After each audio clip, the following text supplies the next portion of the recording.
আসসালামু আলাইকুম বেটা বন্ধুরা, তোমাদের মাঝখানে আজকে একটি ওয়াজের ভিডিও।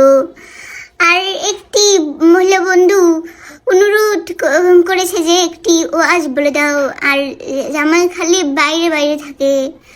আরে ও বন্ধুরা রে, তোমরা কেন বাইরে বাইরে গরু বাসাতে কেন যাও না? বাইরে কি তোমাদেরকে মশাতে কামড়ায় না? আর তোমরা যদি বাসাতে যাও আর বউদেরকে ঘুরতে নিয়ে যাও আর চিপস বিস্কুট কিনে দাও, কিনে খাওয়াও, তাহলে কিন্তু তোমাদের একটি সোয়াব হয়ে যাবে, অনেকটি কিন্তু সোয়াব হয়ে যাবে। বলো ঠিক কিনা? সুবহানাল্লাহ বলো, মাশাআল্লাহ বলো। মাশাআল্লাহ মাশাআল্লাহ। আর তোমরা যদি বন্ধুদের বউদের পিছনে টাকা ভাঙো, তাহলে কিন্তু একটি বকরত কি লিখছো, তাহলে তোমাদের টাকাতে একটি বরকত হয়ে যাবে রে বন্ধু। তাহলে বউকে বেশি বেশি নতুন জামা কিনে দাও আর শাড়ি মুড়ি কিনে দাও। আর বাইরে বসে বসে তুমি কোন গোড়ার গাছটি কাটো রে বন্ধুরা? বাইরে বসে তো কোনো ওষকাও হলো না, ঘরে তোমার বিবি কান্দাকাটি করে আর বাইরে তুমি বসে থাকো।